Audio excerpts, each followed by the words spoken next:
भी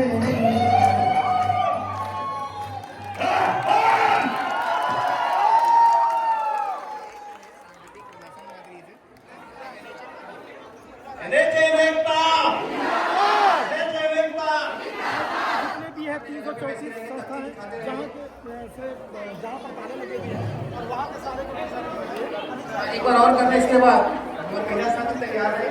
स्वास्थ्य सेवाएं पूरी तरह चरमरा गई है।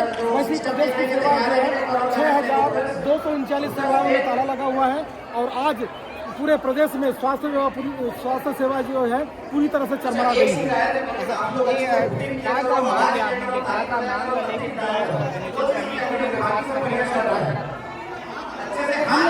है वो है सभी नियमकरण, जैसे हमारे छत्तीसगढ़ में शिक्षा का नियम किया गया है, हम चाहते हैं कि वैसे जो है हमारी मांग भी हो जाए।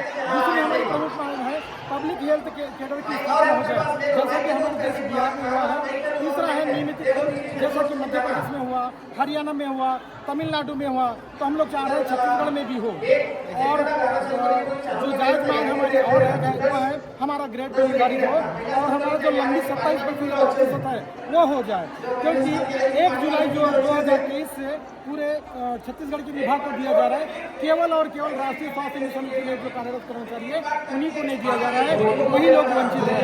और ये वंचित होने का प्रमुख कारण ये है कि जो उच्च अधिकारी जो बैठे हैं NHM में, राष्ट्रीय स्वास्थ्य मिशन में, यही लोग नहीं दिए हैं और यही लोग जो है नहीं देने की वजह से स्वास्थ्य मंत्री श्याम बिहारी जायसवाल जी को गुमराह कर रहे हैं। 13 दिन हो गया आंदोलन कर रहे हैं, हड़ताल कर रहे हैं, अभी तक किसी ने बातचीत किसी आदमी की कोई बातचीत नहीं है। बातचीत करने का प्रयास किए हैं, लेकिन स्वास्थ्य मंत्री जो है अभी फिलहाल टाइम नहीं दे पा रहे हैं। और मैं आपके चैनल के माध्यम से बोलना चाह रहा हूँ, जो अमित कटारिया जी है, सचिव महोदय, परिवार एवं स्वास्थ्य कल्याण विभाग मंत्रालय, जिन्होंने कार्रवाई के लिए 1 मिनट 1 सेकंड नहीं लगाए। मैं आशा और उम्मीद करता हूं कि अपने विवेक से काम ले और कर्मचारी हितार्थ में जो हमारी प्रमुख 10 मांगे हैं उस 10 मांगों के परिप्रेक्ष्य में एक आदेश जारी करें। बातचीत आप लोग की हो रही तो क्या करें, उनकी ओर से क्या जवाब आ रहा है? शासन प्रशासन की ओर से स्वास्थ्य मंत्री को एक गुमराह टाइप का जवाब दे दिया गया कि आपकी प्रमुख 5 मांगे जो है वो पूर्ण कर दी गई है, लेकिन उस 5 मांगों में भी पूरी तरह क्लियरिटी नहीं है, क्लियर नहीं है कि 5 मांगे हमारी है क्या। केवल एक सच्चाई है, वो है 30 दिन का सवेतनी का अवकाश दिया गया, बस वही सच्चाई है।